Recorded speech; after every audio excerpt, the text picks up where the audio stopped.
What's up, guys? Before we get into anything, I owe a public correction to you all. Ryan, this is for you, Ryan Clark. I attributed a position to you that you didn't take. Okay. You put out a statement saying you never called for an SEC boycott. My information I thought was coming from a credible source.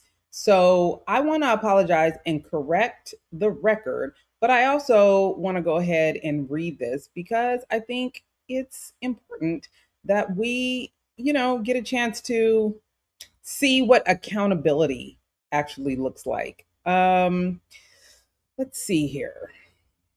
So Ryan put out a statement. We want to make sure that we read it because everybody needs to be able to see this. So one second, I'm going to put it up here for you all.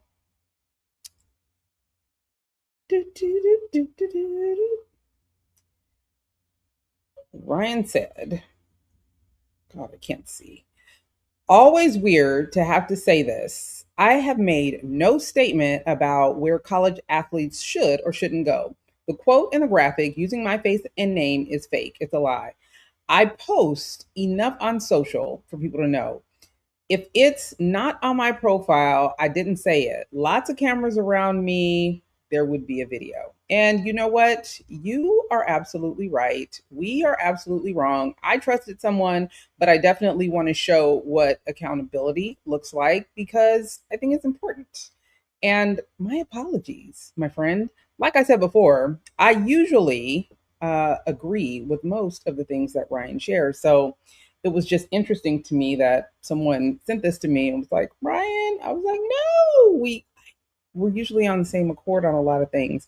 But with that being said, I definitely need to get into this conversation because y'all are really working my nerves. Okay. You're really working my nerves. The boycott. My information came from a trusted, reliable source, and it was wrong. So, Ryan, again, my apologies before we move on. What accountability looks like. A whole lot of grown folks, a whole lot of grown folks are out here asking teenagers to give back scholarships for the greater good or to go somewhere else, even if that wasn't their first choice, for the greater good. So I have to ask, who is the greater good for? And what are you willing to sacrifice? Because let me do some math really quick. In 2024, 92% of Black women voted for Kamala Harris. We know this. 78% of Black men voted for Kamala. Black women have shown up every single election going back to Obama. Okay. We did our part. We did our thing. We did our big one. That is the largest percentage any group has ever voted for a particular candidate. In March 2023, the Black unemployment rate hit 5%, the lowest on record in US history. Black women's unemployment hit 4.2%, also a record. That was for the greater good. And nobody on the platform circuit wanted to talk about it. Democrats don't message well, and the people that had jobs and that were benefiting from this low unemployment rate weren't speaking up either, which is crazy, right? You would think you'd want to tout that we're in a good position, but no, that didn't happen. 47% of NCAA Division One football players are Black. We know that. In the NFL, it's almost 60%. They're Black. The same Black families being asked to sacrifice are the same families the SEC conference is built on. We know that. We've talked about this. There are HBCUs in every state that the people are telling the kids to avoid. So we're talking about Alabama, Alabama A&M, Tennessee State, Jackson State, Florida A&M, Grambling. So which is it? I need to understand this. Are we avoiding the state or supporting the institutions? Like, what are we doing? You got to pick your struggle. If we're avoiding the state, these schools are in those states. So are we not supporting those HBCUs? Now, the people loudest about the boycott are not always the people with skin in the game. How many of you have kids who are ranked, recruited, eligible, sitting on offers from SEC schools? How many? I'll wait. I don't know too many mamas out there who busted their behinds, paid for travel ball, sat in bleachers in cities they couldn't even pronounce the names of, kept GPAs up, kept attitudes right, kept the body healthy, worked through injury, kept the SAT scores up, or at least competitive, and got the kid in front of the right coaches. I don't know too many mamas who are about to look that same kid in the face and say, baby, I need you to give back that scholarship for the greater good.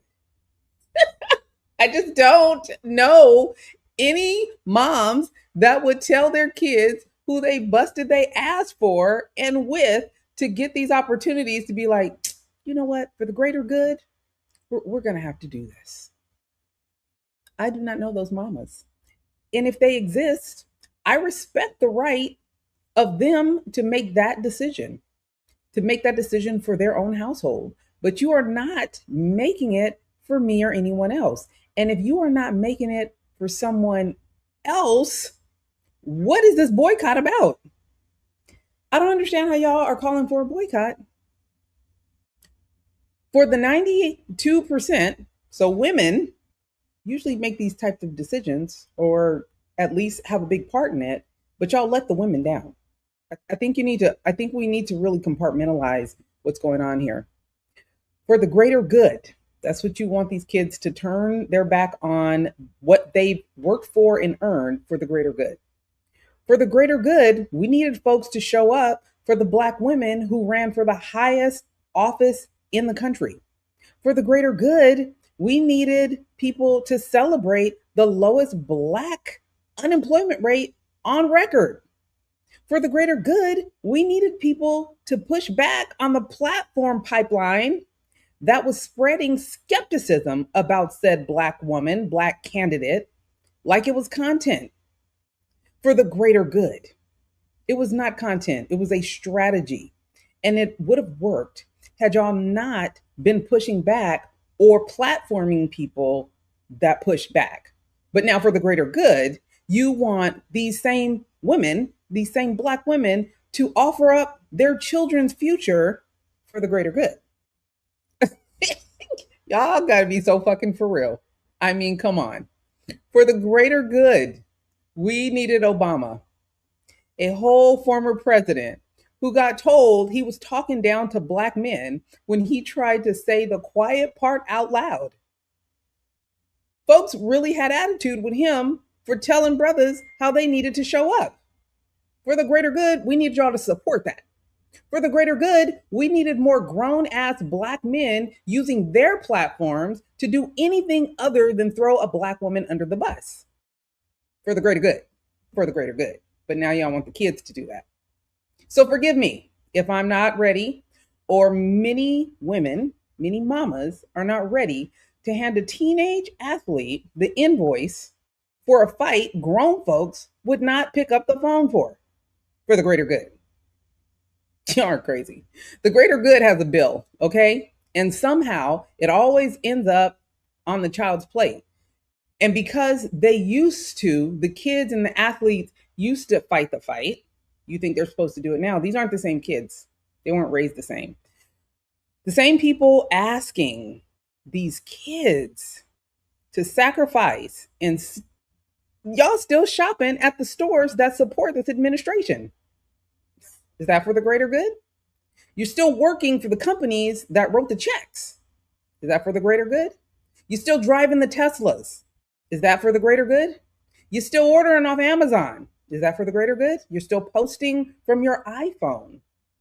You're still living your full life like nothing requires a personal sacrifice except for the kids trying to go to an SEC. Your personal inconvenience will not be sacrificed for the greater good, but you want the kids to do it. Everybody has the right to shop where they shop and work where they work. And I am not policing your cart, but you do not get to skip your own sacrifice and then write a check on a child's future. That math is not mathing. Okay? It's just not. If the kids are in the water, what are the grown folks doing on the shore for the greater good? Are you registering voters? Are you running petition drives? Are you showing up to county commission meetings? Are you funding the organizations fighting gerrymandering? Are you at the school board meeting where the books are getting pulled? Are you doing the unglamorous, no applause work for the greater good? Because I do not see it. I see a lot of comment section. I see a lot of opinions about someone else's 18-year-old. I do not see the strategy from the people asking for the sacrifice for the greater good. I just don't. And to be clear, I went to an HBCU. I went to Grambling. Then I transferred to CSUN, which was the blackest school in California at the time. And my son is now headed to a HBCU. So this is not theoretical for me. I love a good HBCU. This is my actual household.